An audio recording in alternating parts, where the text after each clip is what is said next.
continue reflecting on the first reading. And yesterday, our first reading was about the story of David and Goliath. And yesterday, during my homily, I asked the people, what is the Goliath in your life? The bigger problem that sometimes you feel powerless.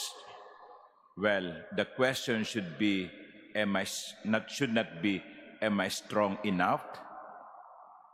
But the question should be, is the Lord fighting with me? So David triumphed over Goliath. And the first reading today is a continuation of that story. People love David. Of course, people love winners. Hindi ba pag nanalo ang isang Pilipina na Miss Universe, sinasalubong natin ng parada, nililibot natin sa mga main streets ng Manila, Metro Manila. Why? Because she is a winner. O kaya, isang atleta na nakatanggap ng gold medal sa Olympics. Pag-uwi niyan, red carpet, sasalubungin sa airport, at again, ipagpaparada. People love winners. And David was a winner. And so, the women played and sang. Saul has slain his thousands, and David his 10,000s. Saul was the king. And yet, David got a greater praise from the people. And because of that, Saul got jealous. From that day on, Saul was jealous of David. To the point that Saul will plan to kill David. Now, this teaches us one thing.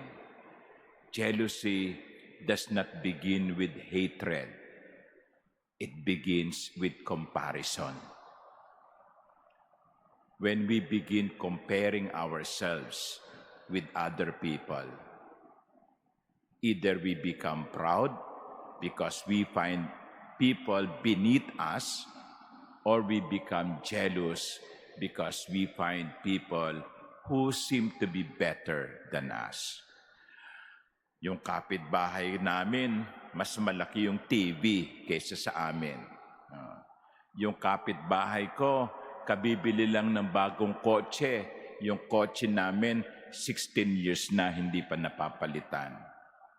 Kaya kung minsan nag-aaway yung mag-asawa sasabihin ng babae sa lalaki, hindi ka pa naiinggit doon sa kapitbahay natin? Yan, nagpapapinta na naman ng bahay.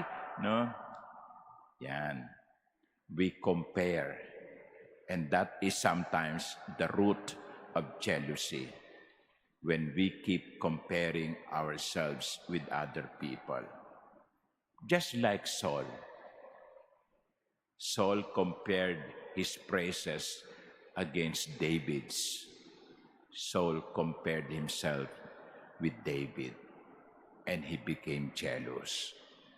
Now, ano ang pangontra? Kasi alam ko naman, marami sa atin nararamdaman yan no? Nakakaranas niya, naiinggit. Yung kasama mo sa trabaho, ang na-promote, hindi ikaw. No? So what is the antidote? Gratitude. Gratitude for the blessings. To look into ourselves and see how much blessings we have received from God. Huwag natin tignan yung ibinigay sa iba. Tignan natin kung ano yung ibinigay sa atin. Sapagkat merong ibinigay sa atin ng Diyos na hindi ibinigay sa iba. Let us count our blessings. And when we begin looking into ourselves and find that we have been blessed, there is no reason to compare. Because God will always bless us according to our needs.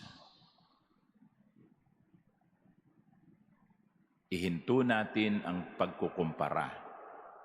Huwag tayong mainggit. Sa halip, tignan natin yung mga pagpapalang ibinigay ng Diyos sa atin at sabihin sa Diyos, Lord, thank you so much. So tahimik ang buhay, masaya ang buhay. We will never have everything in life. Tandaan nyo yan. We will not have everything in life. But we should be content with everything that we have.